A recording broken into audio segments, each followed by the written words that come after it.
નમસ્કાર દર્શક મિત્રો, હું છું હેતલ સોની અને તમે જોઈ રહ્યા છો આજના સમાચાર।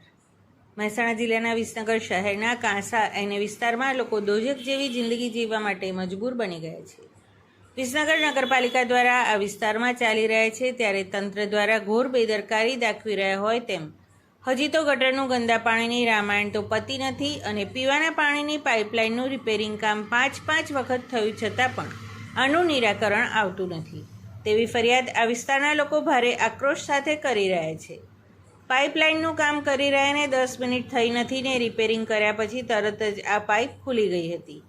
વારંવાર રિપેરિંગ કરવા છતાં હજી સુધી કોઈ આ પાણીની પાઇપલાઇનનું સોલ્યુશન મળતું નથી। તેના લીધે હજારો લીટર પાણી વેડફાઈ રહ્યું છે।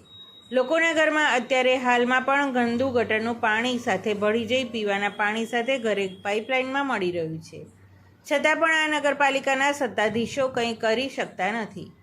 નગરપાલિકાની ઘોર બેદરકારી કે હજી તો ગટરનું ગંદા પાણીની મેટર તો હજી પતી નથી અને પીવાના પાણીની પાઇપલાઇનનું રિપેરિંગ છેલ્લા 5 વખત થયું છતાં પણ આનું નિરાકરણ આવતું નથી।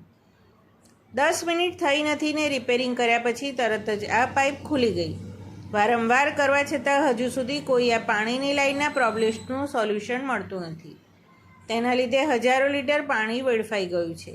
આ વિસ્તારમાં રહેતા લોકોના ઘરમાં અત્યારે પીવાના પાણીની સાથે ગટરના પાણી ભળી જતા રોગચાળો થવાની શક્યતાઓ વધી ગઈ છે, છતાં પણ નગરપાલિકાના સત્તાધીશોને કોઈ કાર્યવાહી કરવામાં રસ નથી કે શું?